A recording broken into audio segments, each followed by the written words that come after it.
All right, good afternoon, everybody. Welcome to session 2.2 of my FileMaker for Stage Lighting web series here. Quick change for today. We are no longer doing the Zoom call. After watching some of the YouTube videos back, I realized that the video quality that was being broadcast by Zoom wasn't super great, especially to see some of the smaller details in things like scripts. So I decided just to move back over to YouTube Live. So unfortunately, you won't get to see my smiling face today, but you do get to hear my voice and see my screen. So as usual, any questions, comments, concerns, please throw them out in the YouTube chat. There is a delay, but I will make sure to get to them as soon as possible.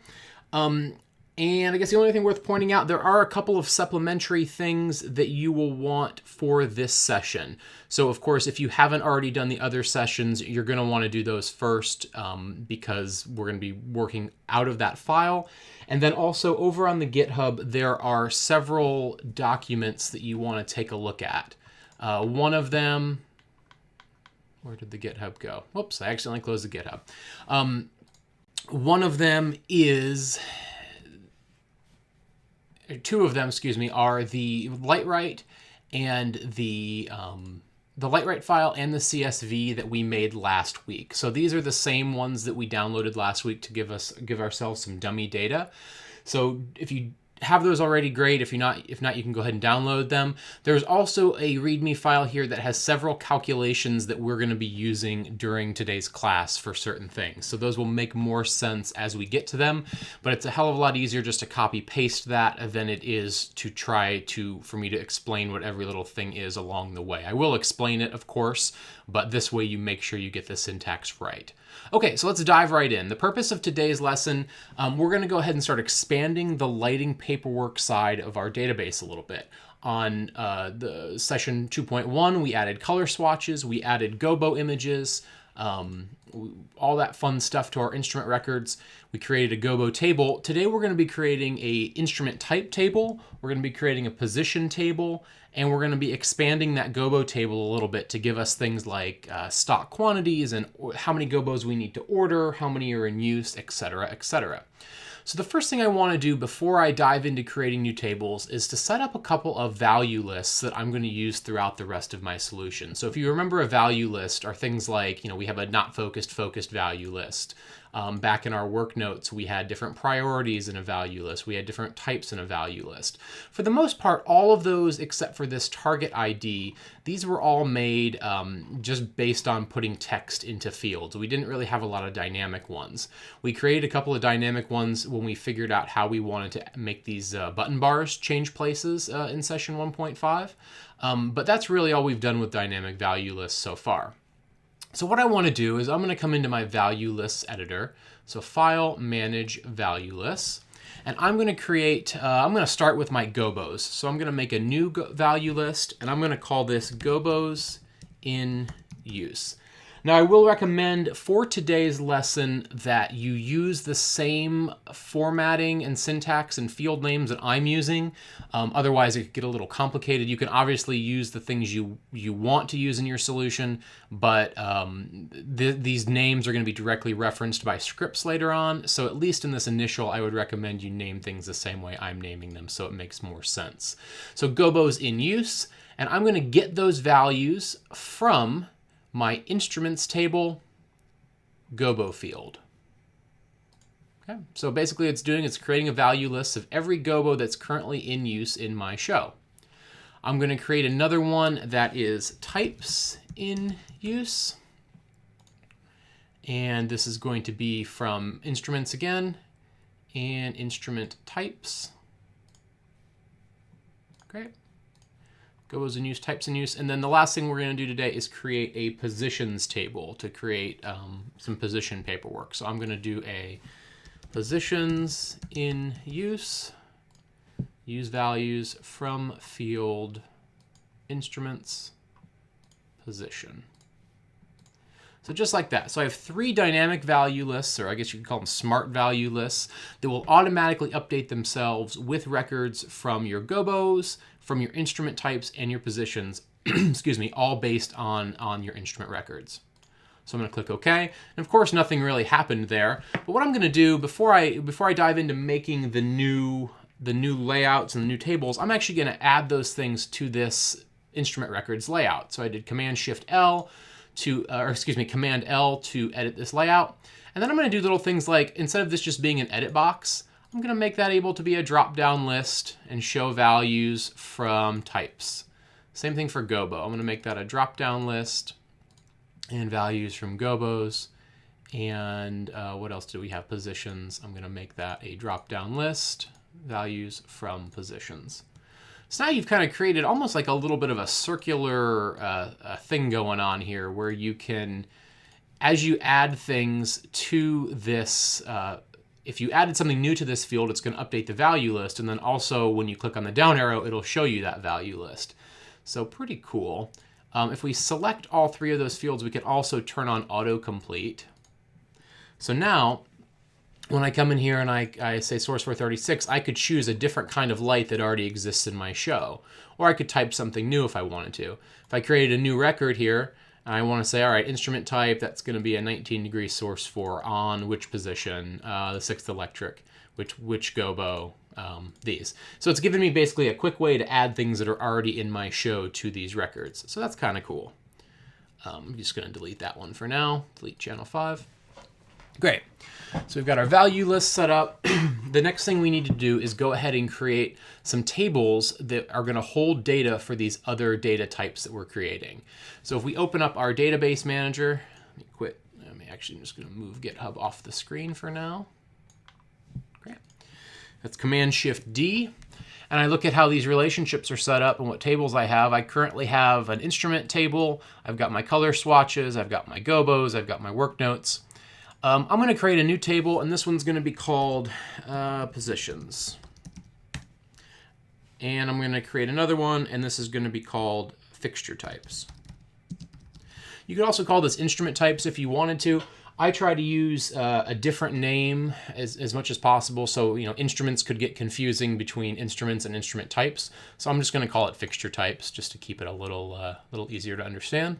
And then within my positions table here, again, I'm just going to delete these default fields, and I want to make a position name. And that's all I'm going to do for right now. We're going to come back to that a little bit more in a second. Then fixture types, I'm going to do the same thing. Delete the existing. And I'm going to say type name. So basically, I've just created two fields in those two tables, type name and position name. And then of course I need to come over to my relationship manager here, and I need to go ahead and define how they're related to my instruments. So obviously fixture types are going to be related by instrument type, and position name is going to be related to position. And now I want to clean this up a little bit so it looks a little more, a little cleaner to look at in the future. So I'm going to minimize all of these a little bit since I'm only using the one field. And then I like to put these kind of in whatever order they are alphabetically. Fixture types, positions, and you notice I kind of keep this segregated a little bit as well. So things like work notes, things that aren't necessarily like a Gobo or a color or something like that. All the stuff that's specifically about those fixtures and managing those fixtures is going to be over here. The other stuff is going to be over here. Kind of as a general rule. You can also color code these. So, as your solution gets more complex, you can actually add multiple occurrences of things to your relationship graph. And so as you start to do that, it gets kind of handy to start color coding.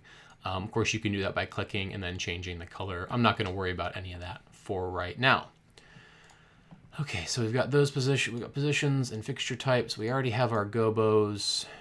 Good. Good. Okay, so I'm going to click OK.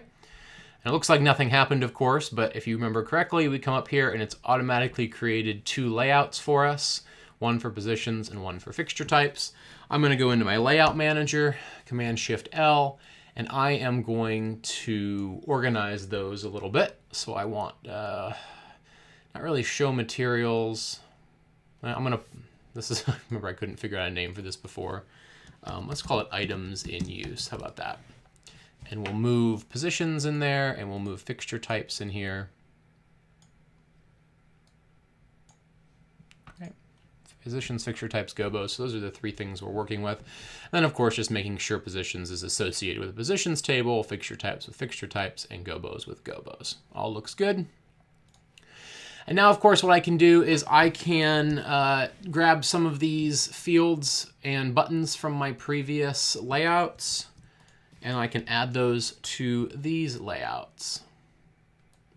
Now, you might be thinking there's got to be an easier way to do this, like with having like a default footer and stuff like that. There's not really a great way. The better way, the way that I do it is I create an initial layout. I have a couple of different layouts in my solution that just have these items on them. And rather than using the default layouts that are created for me every time I make a new table, I just make a copy of that existing layout and then link it to the table that I want. So that's another way to do it. That's a little bit makes a little bit more sense, I guess. Probably should have done that from the beginning here, but oh well, this works for now. Okay, so we got type name, and of course I'm going to make the body a lot smaller. And then if we remember, I've got this fancy smart delete button here. I'm going to now have another parameter for it called type. So delete perform script with type, and I'm going to edit that. Oops, that's the wrong one. I'm going to edit that script in my script editor here. Delete with confirmation. So let's say if delete equals type, and we'll say type. If this does not look familiar to you, I believe we did this back in chapter 1.5, maybe it was 1.4. You want to check that out. Basically, we have one script that allows us to delete records on any number of fields. And so this is just type name. Great. So now if I come in here and let's just make a blank one, and I call this test name, when I hit delete, it's going to ask me, are you sure you want to delete type test name? And I'm going to say no for now. And I probably want that to say actually like fixture type.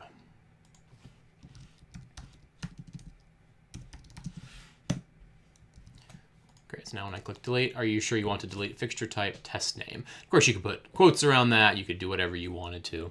Great. So I've got that. Good to go. And of course, I need to change this to be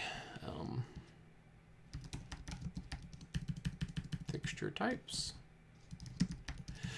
One thing you can also do too, and we jumped into this a little bit when we did our smart sorting and smart finds the other day, is put a global variable up here at the top of this screen, and then set that variable based on script triggers like entering the layout and stuff like that. Maybe we'll do that in another advanced lesson when we get more into styling and stuff like that. But for now, I'm just putting manual text boxes up there. Okay. So now I'm going to once again select these items, copy them, go over to my positions, put them in,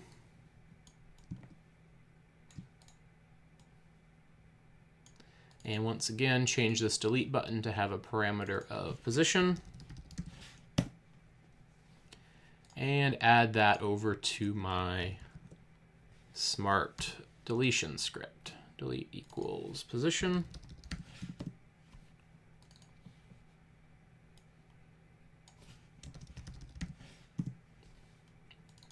And this would be position name.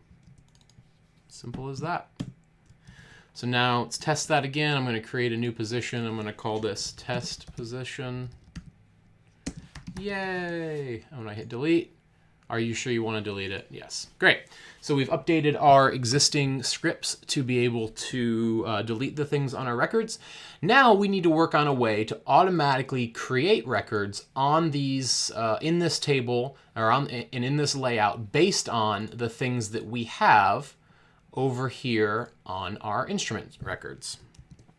So you see we've got a lot of different fixture types. If we look at that value list again, there's all kinds of things here. Only 2 Gobos in this particular plot, so we're going to start with Gobos since that's the simplest way to do it, and then kind of go from there. But basically what we're going to do is we're going to create a script that looks at that value list we created and automatically creates records based on each record in that value list. So let's see, Gobos. I'm going to delete these. These are the Gobos we had in our show before. So delete all records on my Gobos table. Great. And now I'm going to make a new script here in my Gobo folder, and I'm going to call this create Gobos from instrument records. So we're going to start out. Oh, thank you, Lee. I forgot that that heading in the other one. I don't know why I'm so bad at that. Positions.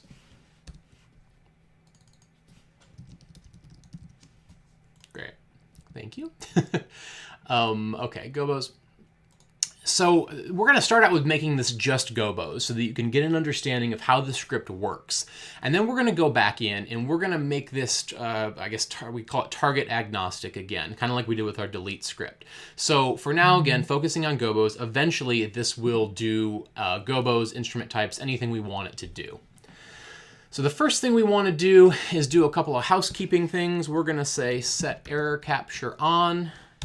We're going to say allow user abort on, and we're going to freeze our window.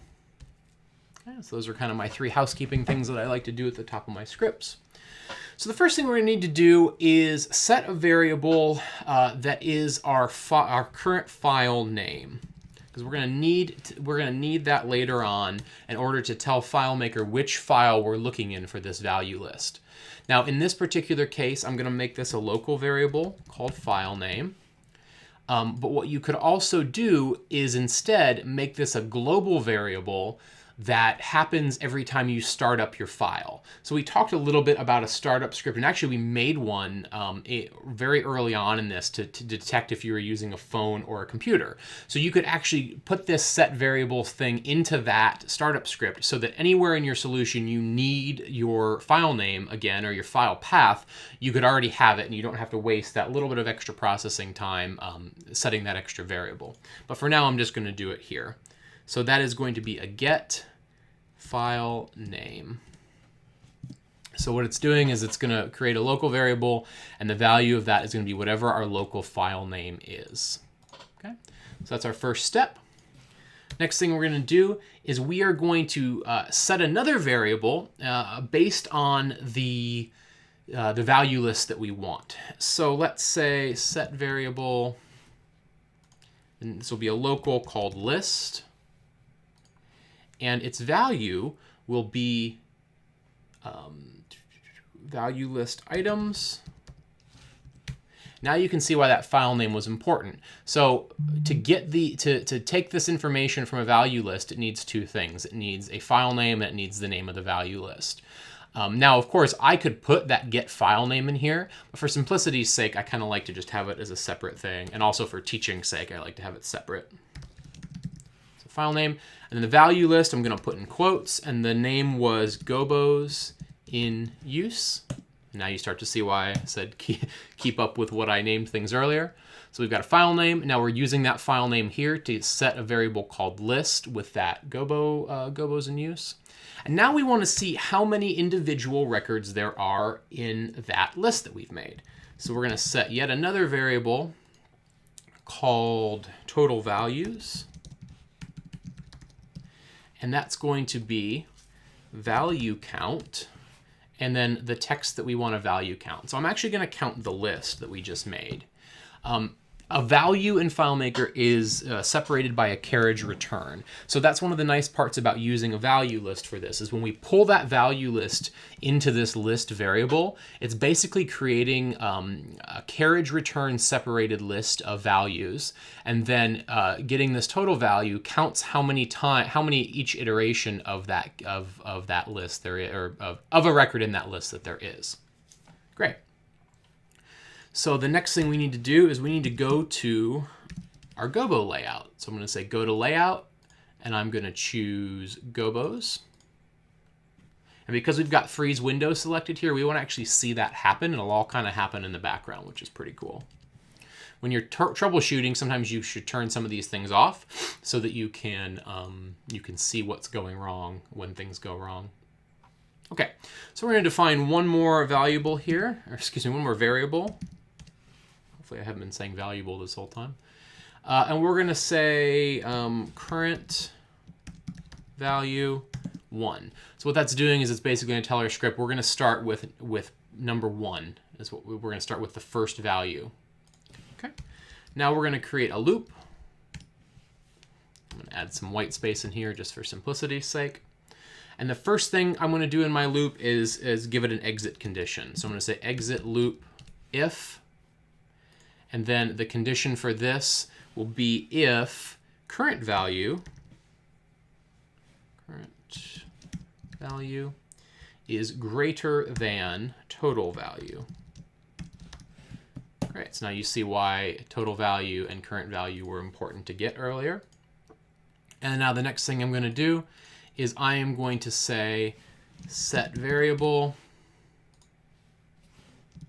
name, and this will be specified by get value, nope,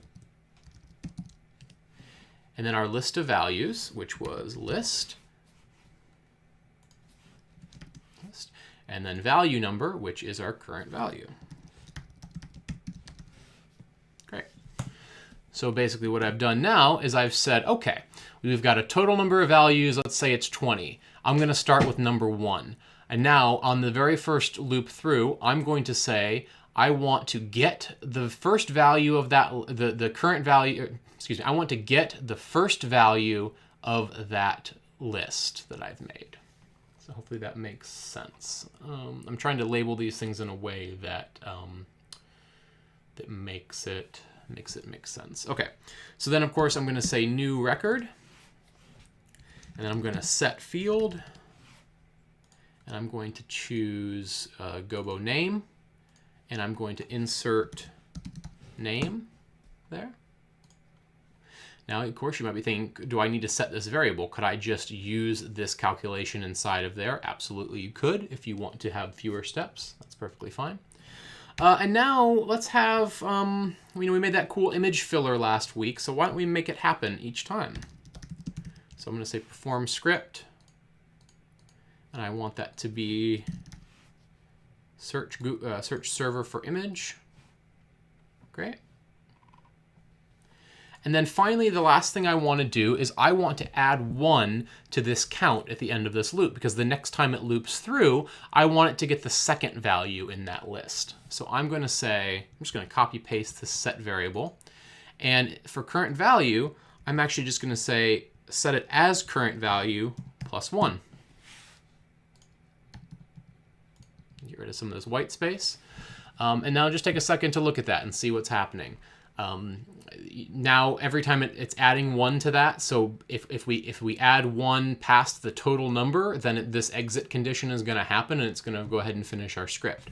So now I'm going to save this, and with my Gobo rec, oh, you know what I forgot? I forgot another layout step. I want to say go to layout, original layout. So this will basically return you to wherever you were when you first started running this script. It's useful, especially if you want to have like a screen with all of these buttons on it. If you were already in the Gobo layout, of course, it's not going to really matter. If you weren't in the Gobo layout, then it'll return you to wherever you are. So have that in there. Okay, and I'm going to click play, and let's see what happens.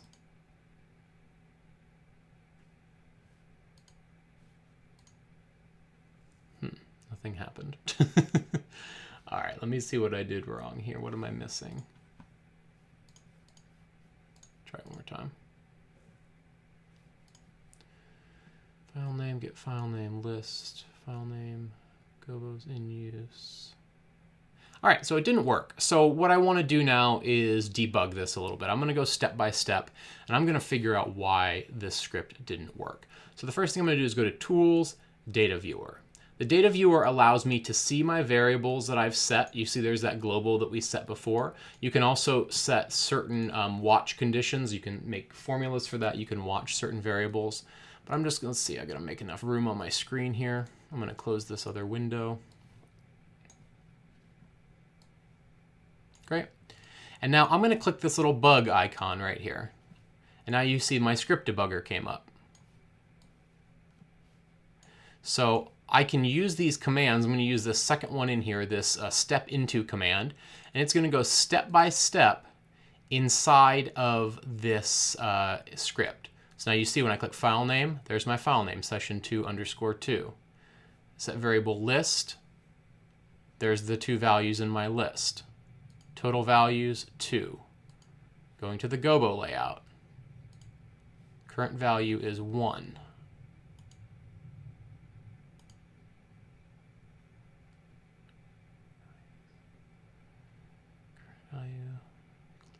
Oh, I found the problem. So, yep, thank you, Andy. You figured it out right there. I had a typo in the script.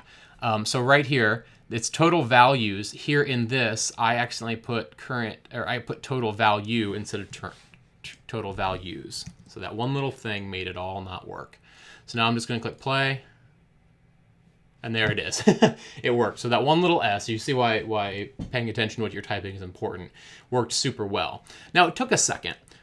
Just for grins here, I'm going to disable that performed script step there, that search server for Gobo image step. Did that by clicking on it and hitting Command /. I'm going to delete these records. Now when I play it, it's pretty instant. So what you might find is, and this again totally depends on your individual solution, but you might find that you don't want to do the image insertion as part of this script. Maybe you want to have it as its own thing, or maybe at the beginning maybe you pop up a dialog box that asks the user, hey, do you want to also get images? And then you wrap this perform script inside of an if and if statement to only do it if the user has specified it. So that's totally up to you. I'm just going to leave it in for now because again, with 2 Gobos in my show, it really doesn't make a huge difference. So I'm going to delete these. Boom. Boom, there they are. Now, one thing you're probably questioning is, okay, now what happens if I run this again? It's not going to necessarily, it's going to create new ones. There's ways we can get around that. This is intended, what we're working on right now is intended to be a way to get that information in on the very first try. In a future session, I'm going to cover how to do dynamic updates. It's a little more complicated, and there's a couple of different ways we can do it. But for the purposes of today, this is going to be all part of our just initial getting our information in. And maybe at the end of the session, I can give a couple of quick tips if you want to make it so that you can't create duplicate records, but that's a larger conversation. Okay, so the next thing I want to do is start thinking about, okay, how could I use this same script for other things in my show? What if I want to do the same thing for positions, right? I don't necessarily want to copy paste this script a bunch of times. I certainly could, especially if you think that you're going to have other things happen on these other things. For instance, if you want other fields to be set, then maybe it would behoove you to go ahead and have multiple scripts. But I kind of I like to try to have one script that can do multiple things whenever possible. So I'm going to go ahead and I'm going to transform this existing Gobo script that we have into something that's a little bit more target agnostic for us. Before I do that, though, I am going to make a copy of this script, and I'm just going to call this backup, Gobo creation backup. What you might even do is have a folder of your backup scripts while you're developing, just in case. Okay, so I'm actually going to move this out of the Gobo folder, and I'm going to call it create things. Call it whatever you want. Okay, so now we need to start looking through this and start thinking about what is specific to this script about a Gobo, and how do we make that not specific to the Gobo anymore. So the first thing I notice, if we start at the top here, is this getting the value list. So right away, I know that this is very specific to that Gobos in use field. So there's 2 ways I could go about doing this. I could add a bunch of if statements, and I could say, okay, if script parameter is Gobos, then set this. Else, if script parameter is types, then set this. But instead, I could actually make this variable calculation a little bit smarter just by adding another variable ahead of it. So I'm going to make a new variable, and that's going to be called value list. And I'm going to make that get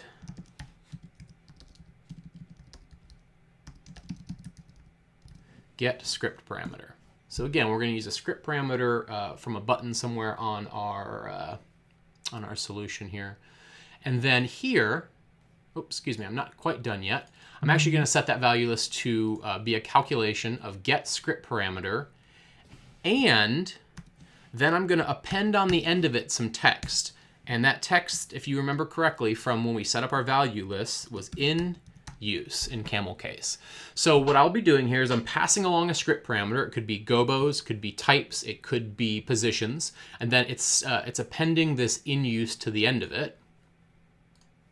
And now, instead of saying Gobos in use, I will just say value list. It's not case sensitive when you're using variable names in calculations. Just obviously you want to try to be as consistent as possible, but there's no case sensitivity involved with that. Okay, so now we have got this kind of working smartly. Good.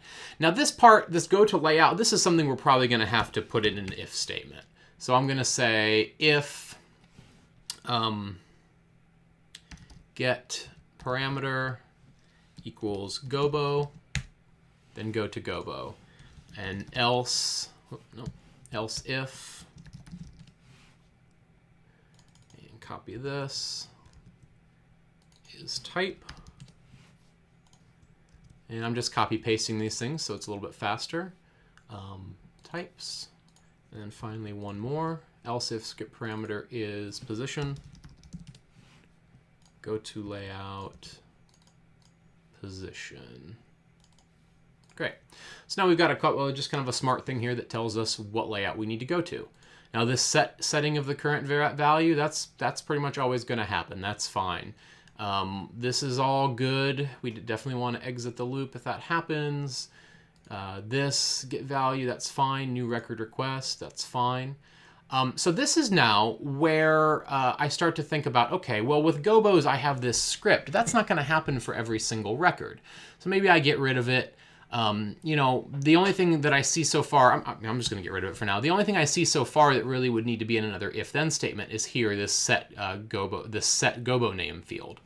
But instead of just putting a whole nother set of if-else-if things there, I'm actually going to move this entire stuff up into this original statement. So I'm going to move the current value variable up there to the top, and I'm going to move this loop right here underneath that. And the reason I'm doing that is because there are going to be times later on down the road in our solution creation where you're going to want to set other fields about these things as well, and it's not just going to be about getting the name.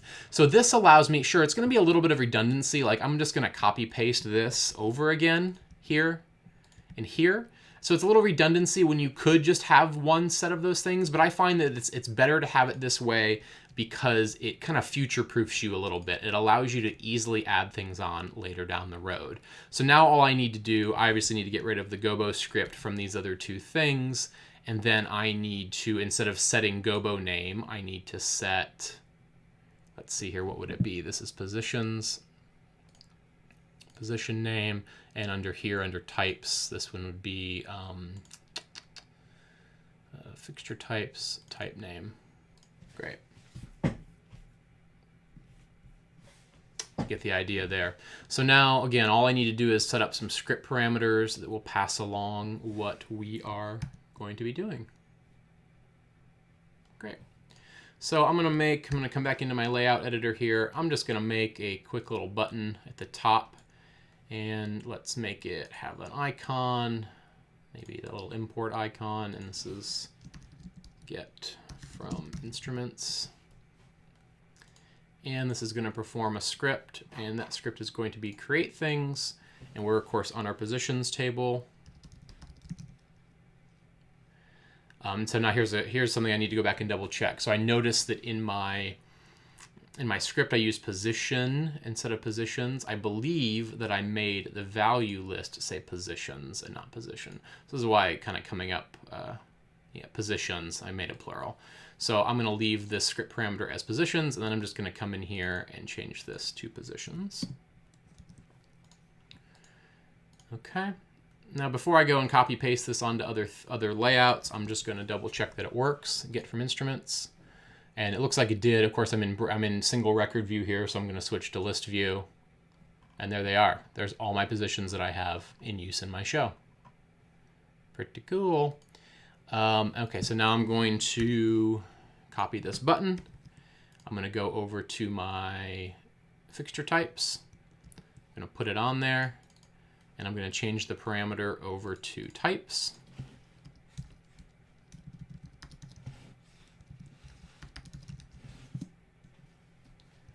And we'll give that a shot. Go into list mode first this time so it looks a little cooler. Bloop. Okay, that appeared to not work. So did I have a mismatch in my lists here? Types in use. Oh, again, I forgot the S on types. There it is. Try that again, shall we? There it is. So all the types that I have in use in my show, there they are. And we'll do the same thing over here on our Gobos table. I'm going to add that same button, change the parameter to Gobos. And let's just delete these records so we see that it works.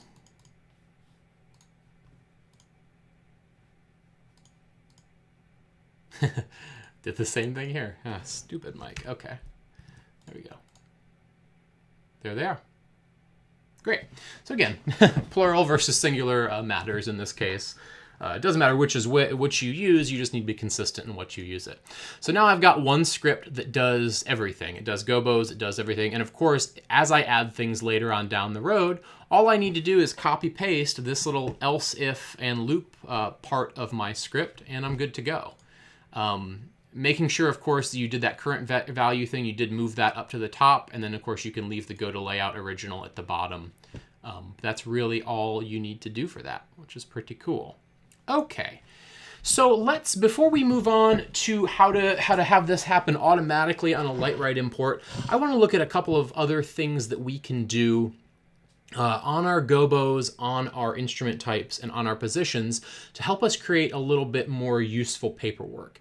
So, of course, the number one thing we could probably do is figure out, well, okay, how many Gobos of this type am I using in my show? And of course, because the Gobos are associated with instrument records, it's really easy to count all of that stuff up. So what I'm going to do, and this is going back into the GitHub stuff, we're going to start using some of these things that I put in there for you in a second. I'm going to go into my database manager inside of my Gobo table, and I'm going to add 3 more fields. I'm going to add a quantity in use field, which is going to be, I'm going to leave it as a text field for now. We'll change it in a second. And I'm getting a phone call. Sorry. Okay. Quantity in use, and then I've got quantity, let's say stock, and that's going to be a number. And then I have quantity remaining. Okay. So for quantity in use, this is pretty simple to figure out. I'm going to change this over to a calculation field. And then for that calculation, I am going to use this right here. This basically it's saying if the Gobo, if that thing does not show up in my instrument records at all, then return 0. Otherwise, count how many times that Gobo name shows up in my instrument's records. And the reason this is possible is because of that relationship that we set up before. So here it is color coded, makes a little bit more sense. So if the if there is no, if the count is 0, then a return is 0. Otherwise, say count instruments Gobo, just like that. And then of course the stock, the remaining quantity is going to be pretty simple. It's going to be the stock versus how many are in use. So I'm going to change this over to a calculation as well. And I'm going to say stock minus quantity in use. And I'm going to make sure that this is unstored. So I'm going to say storage options, do not store. Whoops, it was already done. Do not store. Great. And now what I can do is I can come in here onto my Gobo layout, and I could put quantity in use, quantity stock, and quantity remaining. Now when I go back into browse mode, you can see it's already counted how many of each one I have. And right now there's no stock. Let's say I already had 10 of GAM 370 in stock. it's going to say I have, well, see now it says I have -6 remaining. So I'm going to show you how to change that in a second. But you see it does that math for you all in the background. So the way that we can make this always be a positive number is we can wrap this quantity remaining in an ABS function, which is basically just absolute. So absolute stock quantity in use, just like that. Now you say I have 6 remaining. Now that's going to cause a problem here with if of course I have no stock and it's quantity remaining 6. So maybe instead of remaining, this is we could call this quantity needed, right? So like 10, then I need 6. So let's do that real quick. That would make more sense than remaining. Quantity needed. As I look over here to my left at my notes, I had noted that, and I just totally forgot to do it when I made that. Great. So now quantity needed is 6. That's a better nomenclature to use. Of course, if I have 50 of them, well, maybe it's better to leave it as a negative number. Yeah, okay. Well, you get the idea. You can play around with those fields to make it however whatever you potentially need for your solution. So I'm gonna take this away. So it's just quantity stock minus quantity in use. Yeah, that makes more sense. Say -6. And of course you could make some other calculations that change that or make it absolute depending on what you need. Okay. Okay. So let's see here. What's next then? Let's move over to our positions table, and let's add some more fields to this. So let's say maybe we want to have units on position. Could be a useful field. That's going to be a calculation. It's basically just going to return a number for us of how many lights are associated with that position.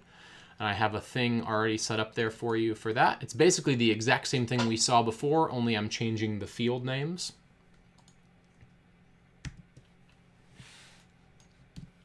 Just like that. And the other thing we could do is we could add some weight information to this. Let's say the riggers need to know how heavy that truss is going to be, or the flyman needs to know how much weight they need to add on counterweight. So I could add a couple weight fields here. I could say fixture weight, and this could be a calculation. Now, before I define this calculation, I don't think I actually have a weight field set up on my instruments already, do I? I don't. So I'm just going to add a weight field over here to my instrument table. Boom.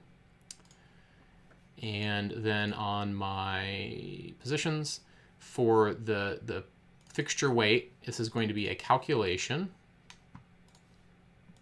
And the calculation will be, not that, it will be sum. Okay, there it is. The calculation for this is a sum of instruments weight. So because we have set up the relationship to be to match between between position name on both tables, it's going to find basically anything that shares that position name, and then it's going to add up the total weight of those instruments, just like that. And now I could add, let's say, a tare weight. This could just be a number. So again, if this is a truss, I could say, okay, it is 200 pounds worth of truss. You could even add a cable weight field if you wanted to estimate that. And then I'll add a net weight field, which is going to be a calculation. And all that's going to do is add my fixture weight and my tare weight. Great. Now on my layout here, I'm going to add my net weight, or excuse me, my fixture weight field. If you don't have this over on the side, Command K will get it for you. I'm going to add my tare weight. I'm going to add my net weight.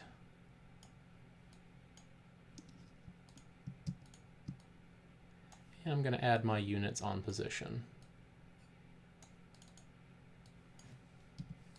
Okay. So you can see some of these things are already filled out for us. It's got the unit field obviously is already filled out, but our fixture weight isn't filled out yet. And the reason for that is because when we brought those fixtures in originally, we didn't actually have any data for their weights. So if I just, let's make a new window here real quick and go over to our instruments.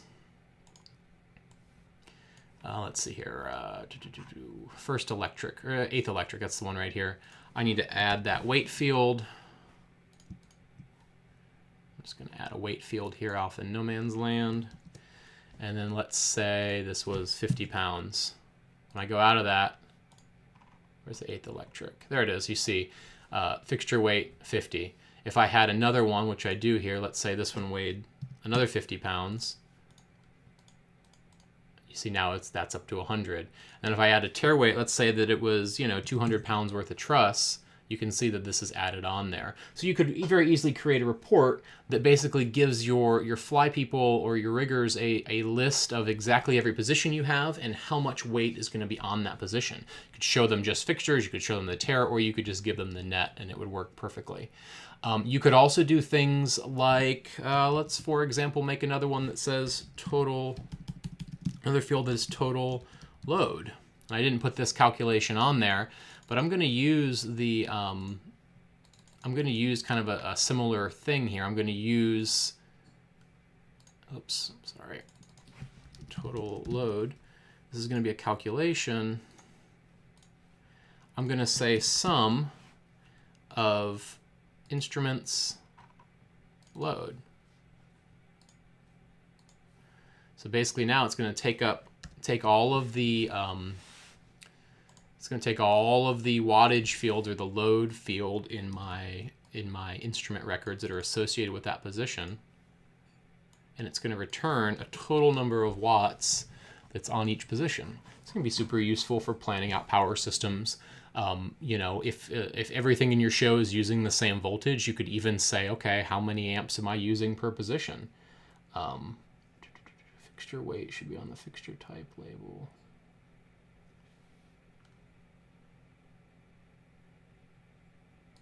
Not sure what you mean by that. I think I do. I'm gonna get to that in a second. So anyway, so you see, you can add up all those things really quickly using those calculations. So one of the cool things we can do is if we know, for example, that every single every fixture that is, let's say, a 19-degree source 4 in our show, it's probably going to weigh, what is it, like 18 pounds or something like that. I could actually add that information to my Fixture Types database and use that to automatically populate all of the weight fields on all of my instrument records. So to do that, I'm going to come into Fixture Types, and now I'm going to add a type weight field, which is going to be a number. Great. And let's add that to this layout. And let's just say, all right, a 14, that weighs a little more. I don't know off the top of my head what these actually weigh, but you get the idea. So let's say those all weigh something like that, okay? Now, instead of this weight field being a text field on my instrument records, I could actually change that to be a calculation field that just basically returns the information from my other layout. Excuse me, from my other table. So I'm going to say fixture types weight. Just like that. And now you can see all that information. It's referenced over into my other, from this other table. And let's see, what am I looking at right now? I'm looking at let's look at just the source 426s. Those are 20 pounds. If I come in here and I say, wait, that was wrong, they actually weigh 19 pounds. Now you can see, it takes a little refresh, but they will automatically update to show that as you go through. So what I could then do is if I come back over here to my positions, you see that now all those weights are automatically filled in. So it's a lot easier than making sure there's a weight record attached to every single one of your instruments. You could also do the exact same thing with frame size. So I'm going to do that last thing, and then I'll move on to the other thing. Sorry, I'm getting into territory I wasn't planning on covering, but it's super useful. So I'm going to go back into Fixture Types again, and I am going to make another field called frame type frame size. Because for the most part, I mean, a fixture, just about every fixture is going to probably, every source 4 is going to share that same frame size. So maybe I say 6.25 by 6.25. Of course, that's not right for that. I'll fix that in a second. 10 degree is actually what, a 12 by 12. 14 is a 7.5 by 7.5. And a 5 is a 14 by 14. I would recommend, for the purposes of learning, that you do not use quote marks in these fields because it can get complicated with scripts later on. There are ways to use quotes, but you have to escape them every single time you use them. So I find it easier just to put in, you don't use quotes in those fields. Great. So now if I come in here to my instrument records field, looks like I didn't already have a frame size field, so that's great. I'm going to make a new one that's called frame size, create, and all it's doing is looking up the values of fixture types, frame size. Now, you might be asking yourself, okay, Mike, that's cool, but why do you make that a calculation? Why not just make it a text field and autofill the data, for example? You absolutely could do that if you are positive that your fixture types and that information you have is going to be accurate each time. If you just fill that data in the beginning, then that data just stays there. It doesn't dynamically change later on down the road. I want to make sure that if I made a mistake, or let's say I needed to change the frame size of a light, I can do that and it'll automatically be updated on all of my instruments. So that's why we do it that way. So now, of course, I'm going to add that frame size. I'm going to move Gobo and Accessory down a bit. And I'm going to add my frame size field right here. And to make that little duplication happen, I just selected it and then held down Option. Oops, frame. Good, and then frame size. Boom. Now when I go back into browse mode, look at that. I have frame sizes for every single light in my show, and I didn't have to put any of that information in manually. So that's pretty cool. Now, what you might notice is that, like, if I change, so I'm currently only viewing 26s. So if I made this, let's say I made it wrong. Let's say I made it 6 by 6. You'll notice that I have to kind of click through, and each time I click one, it updates. The information is updated. It just isn't updated on your screen necessarily until you refresh that record. So what you could do is you could make a little script here that refreshes your window upon changing this. If I didn't have this open and I changed this, then I opened it, it would all have the right information. But okay, great. So cool, that makes sense. Okay, let me go back to my actual plan for today. Let's say we updated that, we did those, we did that, we did weight, we did all that. Okay.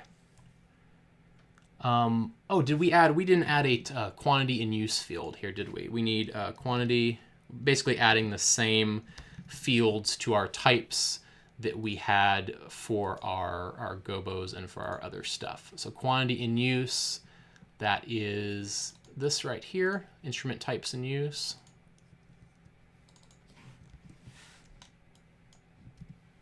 Okay. Do the same thing again, quantity stock, and that's just going to be a number field. And quantity needed. And again, this is going to be a calculation. Change. And this will be stock minus use, of course. Stock minus. I guess this would be remain, not needed. Change. Okay. And then, of course, I could come in here. And I'm just going to put this, or excuse me, just going to put the quantity in use field on here for now, because you get how the other ones work. Just like that, I've got now an instrument type quantity of every kind of each light that I have in my show, all without really having to do anything. I don't have to, there's no scripts involved with that. If I add another one, it's going to automatically update that for me. So pretty cool. Maybe later on down the road we'll cover this, but you could also, of course, this all predicates the idea that you have that this information is filled in based on the instrument records you have, you could actually create another table of fixture types that is kind of like a default fixture type database. And I'm not going to do that today. I'm going to do that in a future lesson. But then you can pull all your information in from your instrument records, but things like weight and frame size, and even you can go as far as like DMX profile or DMX channels taken up. All that stuff could all then be pulled from another table that kind of lives in the background that you can take with you from show to show. So that's a pretty cool thing, and that's probably worth its own lesson. So I'm not going to do that today because we are almost out of time. The last thing that I want to create with you today is going to be the script that automatically does everything we just did in one click from Lightwrite. So if you remember correctly, we had a Lightwrite file that I have available to you here that has 400 some instruments in it. We created in earlier lessons, we made an automated action to do that. I'm not going to go through the step-by-step of that today. You can go back, I believe that was in 1.4. And I'll put a card on this video if you're watching this later so that you can quickly get there. But all you really need for today's purposes is that export. So it was 1.2 export.csv. And what I'm going to do is I'm going to create a script that does the importing for us of all of these instrument records. So before I do that, I'm going to go ahead and I'm going to delete all of my instrument records. I'm going to delete all of my type records. I'm going to basically delete everything, which is scary, but it's okay. They'll be back. Don't worry. Hopefully they'll be back. If everything we did works, they'll be back. And fixture types. Looks like I already did that. Oh, I didn't do positions. Delete all positions. Okay. So now I've got a pretty empty show file. I still have some work notes in there, but those don't really matter for now. I'm going to open up my script editor again. And here, probably under data management, I'm going to make a new script. Excuse me. And this script is going to be called, you guessed it, import Lightwrite. Now, everything we're going to be doing in this assumes you're using Lightwrite 6. Lightwrite 5, some of the field names were different, but I don't think there's many people using Lightwrite 5 still. So, for instance, address and universe and stuff like that changed, and then also load, it changed from wattage to load. So you might have to, if you are using Lightwrite 5 or even an earlier version of Lightwrite, you might need to make some smart kind of if-then logic here and say, all right, if my, I'm specifying that I'm using Lightwrite 4 or 5 or 6, and then do different actions based on those things. Okay. So first things first, I am going to do my normal housekeeping stuff at the top of the script. And then I am going to go to Layout, Instruments, and pretty simple, I'm going to say Import Records. And I'm going to leave the dialog on, and I'll show you why in a second. If I come down here to specify import order, you see that this isn't super helpful because I don't really have any, I don't know what information is coming into which thing, especially on my first layout. So I'm actually going to say specify data source. This is only going to be temporary. So again, I'm saying specify data source, and then I'm going to find that file that I downloaded. So for me, that was 1.2.export.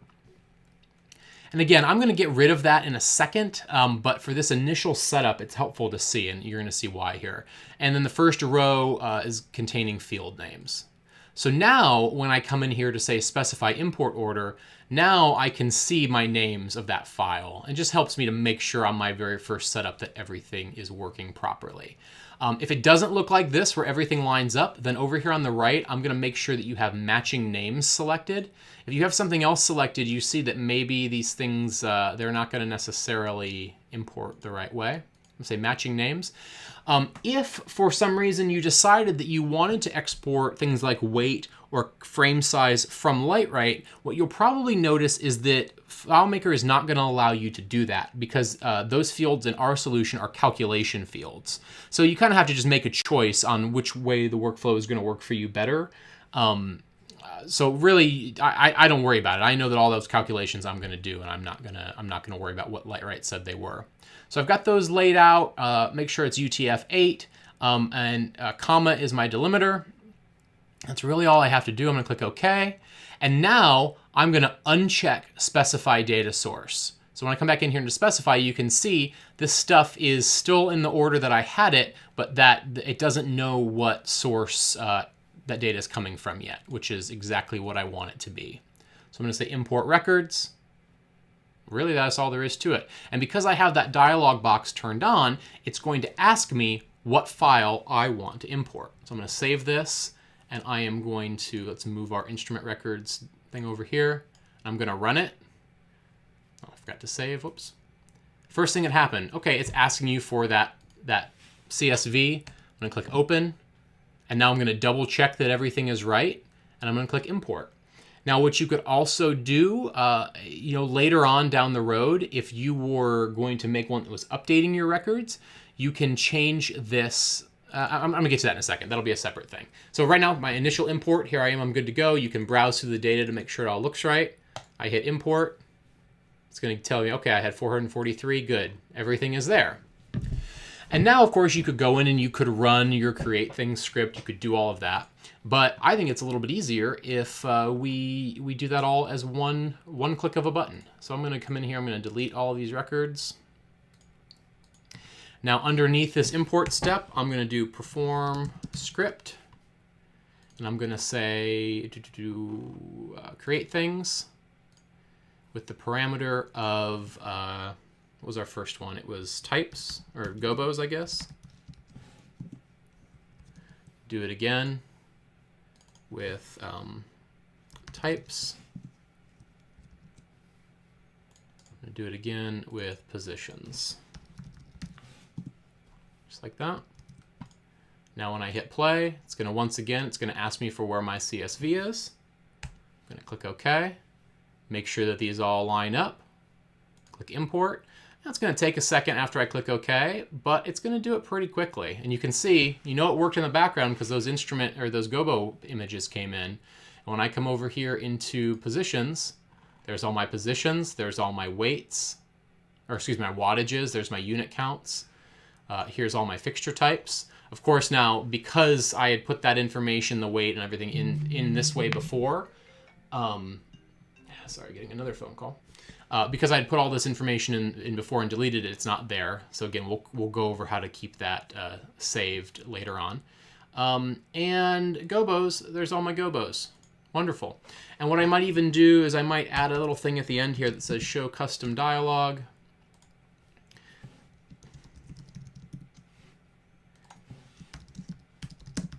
And this way, I just know that it finished. So pretty simple. Pretty easy to go. So now what this does, of course, is it imports records for the first time into your solution. If I wanted to create one that was an update script, I could absolutely do that. I'm not going to take the time to do that right now, but I will show you kind of what the difference is. So in this import records dialog box, instead of this being an add, I'm going to choose update. And you know what? I'm just going to do it. I just should do it. Okay. I'm going to make this part of the same no, I'm going to make it a new script. I'm just going to copy paste it.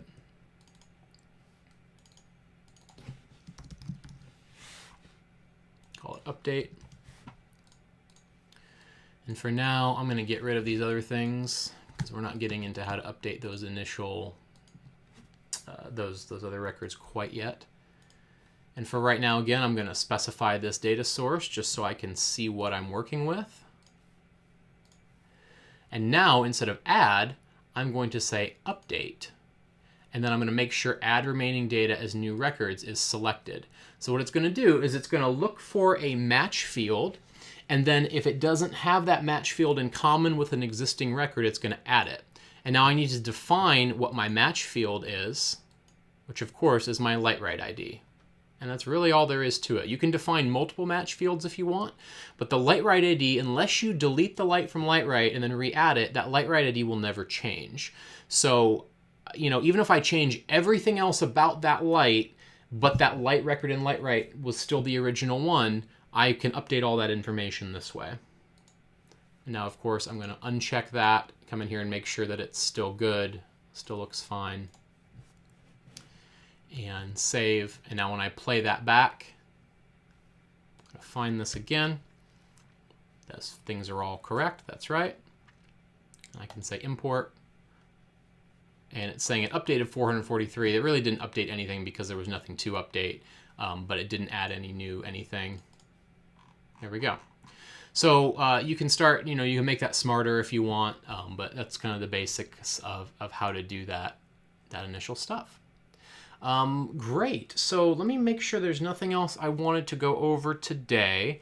The next session on Thursday, we'll start actually creating paperwork. We're going to do one more little admin thing first, and that's going to be how to, okay, let's say I wanted to update this and it actually needed to be GAM, maybe I want it to be GAM 202 instead. So I said GAM 202. Let's say I want to make this GAM 202 instead. The challenge here is that now all of our instrument records still have that old name. It still had 370 or whatever it was. So I'm going to show you a way that we can dynamically change the Gobo field on the instruments that were previously using that.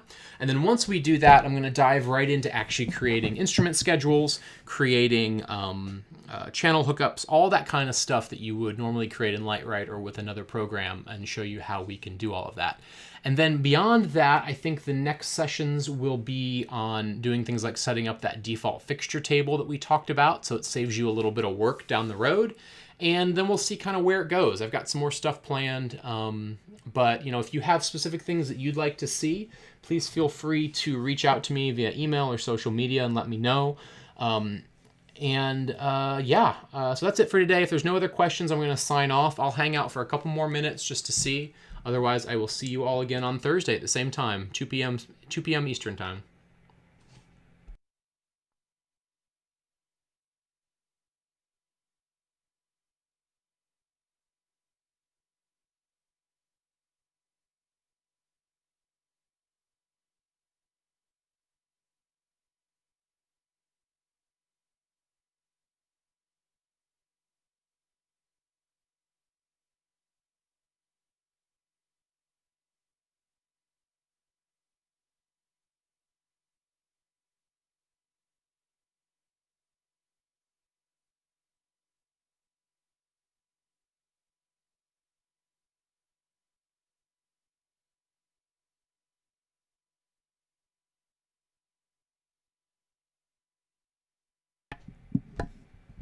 All right, thanks everybody. I'm going to go ahead and sign off. Looks like there's no questions coming in. If you do have one and I miss it, I will check the comment section later, or just, again, reach out to me via email or social media. Thank you all. Have a great, great, great rest of your day.